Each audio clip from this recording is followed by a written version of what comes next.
Welcome back to my channel. আশা করি আমার সকল বন্ধুরা ভালো আছেন এবং অবশ্যই আমার চ্যানেলটাকে সাবস্ক্রাইব করে রেখেছেন।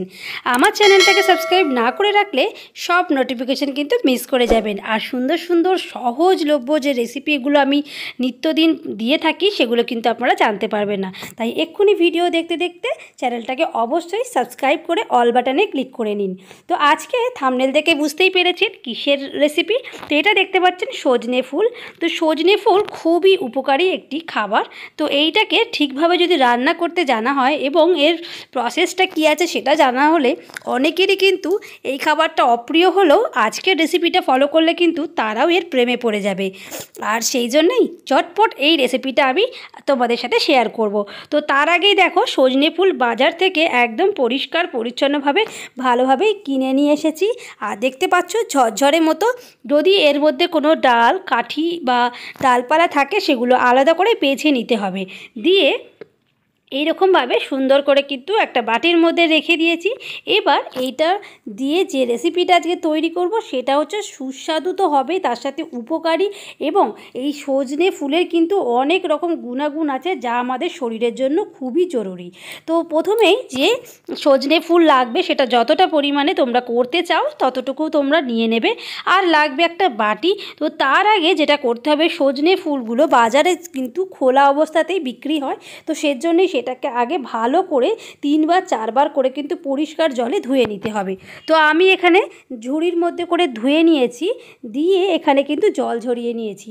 এক্সট্রা কিন্তু কোনো আর জল দেওয়ার প্রয়োজন নেই, কারণ এই যে সজনে ফুলগুলো এখানে ভালো করে ধুয়ে নিয়েছি 3-4 বার করে, তাতে সজনে ফুলের গায়ের মধ্যে কিন্তু অনেক জল লেগে রয়েছে। তো তাতেই কিন্তু আমাদের কাজটা হয়ে যাবে। তো এবারে এখানে দিয়ে দেব পরিমাণ মতো বেসন। তো আমার যতটুকু এখানে রয়েছে আমি সেই অনুযায়ী 2 চামচ বেসন দিয়েছি। আর দিয়ে দিয়েছি 1.5 চামচ মতো চালের গুঁড়ো। আর এখানে দেব হলুদ গুঁড়ো, দিয়ে দেবো একটু লঙ্কার গুঁড়ো।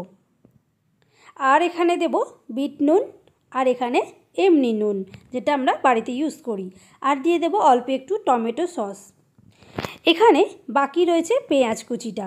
তো এখানে পেঁয়াজ কুচিটা দিলে স্বাদ অনেকটাই বেড়ে যায়। যারা নিরামিষভাবে খেতে চান তারা অবশ্যই পেঁয়াজ কুচিটাকে তোমরা বাদ দিয়ে দিতে পারো। তো এখানে এই সমস্ত উপকরণ দিয়ে কিন্তু খুব ভালো করে আমি মেখে নিচ্ছি। তো দেখো জলের কিন্তু কোনো আর প্রয়োজন নেই। এই সজনে ফুলের গায়ে যে জলটা লেগে রয়েছে সেটা দিয়েই কিন্তু সুন্দর করে মাখা হয়ে যাবে। একদম ভালো করে সুন্দর করে মাখিয়ে নিতে হবে, যাতে সব রকম বেসন এবং সব রকম যে উপকরণ সেগুলো সজনে ফুলের সব জায়গায় কিন্তু ভালোভাবে মিশে যায়। তো এইটা একদমই সহজ রেসিপি আর একদম কম সময়ের মধ্যে ঝটপট হয়ে যায়। এটা যে শুধু ভাতের সাথে খাবে তা না, এটা কিন্তু এত সুন্দরই খেতে হয় যে বিকেলে স্ন্যাক্স হিসেবে চায়ের সাথেও কিন্তু দারুণ মানিয়ে যায়। আমি এটা করে খেয়েছি এবং আমার সেই ভালো রেসপন্স পেয়েছি বলেই তোমাদের সাথে শেয়ার করছি যে ঠিক কতটা সুন্দর এই রেসিপি এবং কতটা উপকারী। যারা একদমই সজনে ফুল খেতে ভালোবাসো না বা ছোটরা খেতে চায় না, তাদেরকে কিন্তু এইভাবে খাওয়ালেও সজনে ফুলের গুণাগুণটি কিন্তু একটু হলেও শরীরে যাবে। অনেকেই তোমরা বলতে পারো যে সজনে ফুল এইভাবে রান্না করে খেলে পুষ্টিগুণ নষ্ট হয়। একদমই না, একদম না খাওয়ার থেকে তো খাওয়া ভালো। তো সেজন্যই বলছি, সজনে ফুল কিন্তু একটু তেতো ধরনের হয়, তাই আমি যেভাবে প্রসেসটা বলছি সেইভাবে একবার তোমরা করে দেখো, তেতোটা একদম গায়েব হয়ে যাবে। আর সবাই চেয়েছে বারবার ধরে খাবে। তো দেখো সুন্দর করে মাখার পর কিন্তু এই রকম গোল গোল করে বড়ার সাইজের আমি করে নিচ্ছি। তো খুবই সুন্দর। আর দেখতে পাচ্ছ এর বাইন্ডিংটাও কতটা সুন্দর, ভেঙেও যাচ্ছে না এবং কড়াইতে তেল দেওয়ার পর ভাজলেও কিন্তু কোনো অসুবিধা হবে না বা ভেঙে যাবে না। তো একদম পেঁয়াজি যেরকম করে সেই রকমই পাতলা পাতলা করে কিন্তু আমি শেপ দিয়ে নিচ্ছি। তোমরা চাইলে এটা লম্বালম্বি বা গোল বলের মতো যে যেরকম পারো তোমরা শেপ দিতে পারো, তবে পাতলা পাতলা করে শেপ দিলে ভেতরেরগুলো ভালোভাবে সেদ্ধও হবে এবং ভাজাটাও কিন্তু ওপরের দিকে খুবই কুরকুরে এবং ক্রাঞ্চি হবে। তো দেখো এরকম কিন্তু মোটামুটি এইটুকু দিয়ে কিন্তু আমার প্রায় 8-9টা মতো বড়ার এখানে রেডি হয়ে গেছে। এবারে দেখো খুব সুন্দর করে দেখতেই পাচ্ছ বাইন্ডিং হয়ে গেছে এবং সমস্ত রকম আমি এভাবে রেডি করে নিয়েছি। তো এইবারে কিন্তু একদম গরম তেলে ফ্রাই করার পালা। তো দেখতেই পাচ্ছ তো কত সহজ রেসিপি, একদম ঘরের তৈরি জিনিস দিয়ে কিন্তু কিন্তু রেসিপিটা তৈরি হয়ে যায়। ঘরের যেগুলো আমাদের হাতের কাছে থাকে সেটা দিয়েই কিন্তু অনেক রেসিপি আমরা তৈরি করে নিতে পারি। তো এখন কিন্তু কড়াই এবার বসিয়ে দেব গ্যাসে। তো দেখো এখানে আমি কি ননস্টিকের কড়া বসিয়ে দিয়েছি। কড়াইয়ের আঁচটা একটুখানি বেড়ে এলে পরে এখানে দিয়ে দেব পরিমাণ মতো তেল। তো এখানে সর্ষের তেল দিয়ে আমি রান্নাটা করছি, তোমরা চাইলে এটা সাদা তেল দিয়ে করতে পারো। তো এখানে সর্ষের তেলটা দেখো আমার গরম হয়ে গেছে। এবার একদম কম আছে, একদম লো আছে কিন্তু আমি সব কটা এখানে বড়া দিয়ে দিচ্ছি।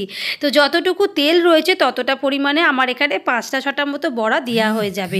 কারণ এখানে বড়াটা দেওয়ার পর প্রথমে যেতটুকু জায়গা থাকে তারপরে কিন্তু যখন একটু ভাজা হয় তখন কিন্তু স্পেসটা একটু বেড়ে যায়, তাই এখানে আমি আরও একটা বড়া কিন্তু অ্যাড করে দিলাম।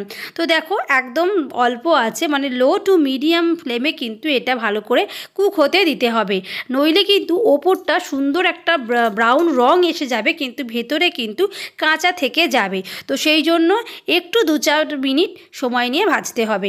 তো দেখো একদম কম আছে ভাজলে পরে কি হবে, ওপরটাও যেরকম গোল্ডেন কালার আসবে সুন্দর, আর ভেতরটাও কিন্তু একদম সুন্দরভাবে কিন্তু সেদ্ধ হবে এবং খুব ভালোভাবে কিন্তু সবটা মিশে গিয়ে একটা সুন্দর টেস্ট আসবে।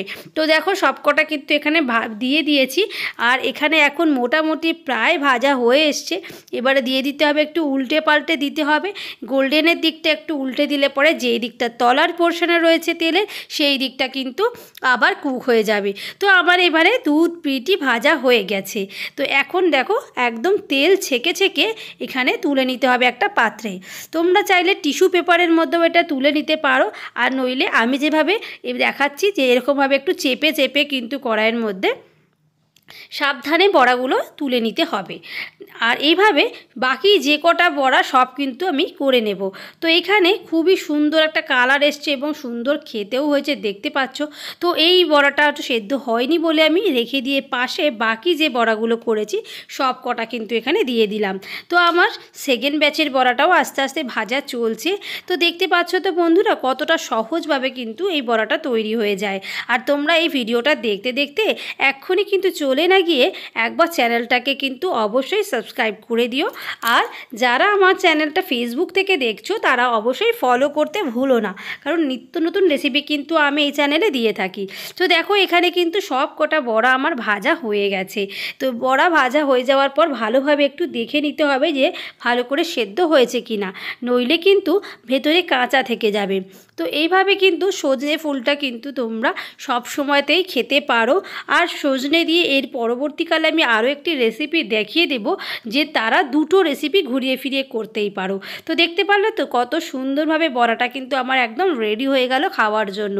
গরম ভাতে ডাল দিয়ে আহা দারুণ খেতে লাগে, এই রকম দেখতেই পাচ্ছ। আর বিকেলে স্ন্যাক্স হিসেবেও তোমরা এটা করতে পারো, একদম টমেটো সস দিয়ে কিংবা কাসুন্দি দিয়ে কিন্তু খুব সুন্দর খেতে লাগে। গরম গরম চায়ের সাথেও দারুণ বানাবে, কেউ বুঝবেই না যে এটা সজনে ফুলের বড়া। তো দেখতেই পেলে কত সুন্দর টেস্টি, আর ভেতরটাও তোমাদের একদম দেখিয়ে দিলাম, পুরো পেঁয়াজি যেরকম খেতে হয় সেরকমই খেতে হয়েছে।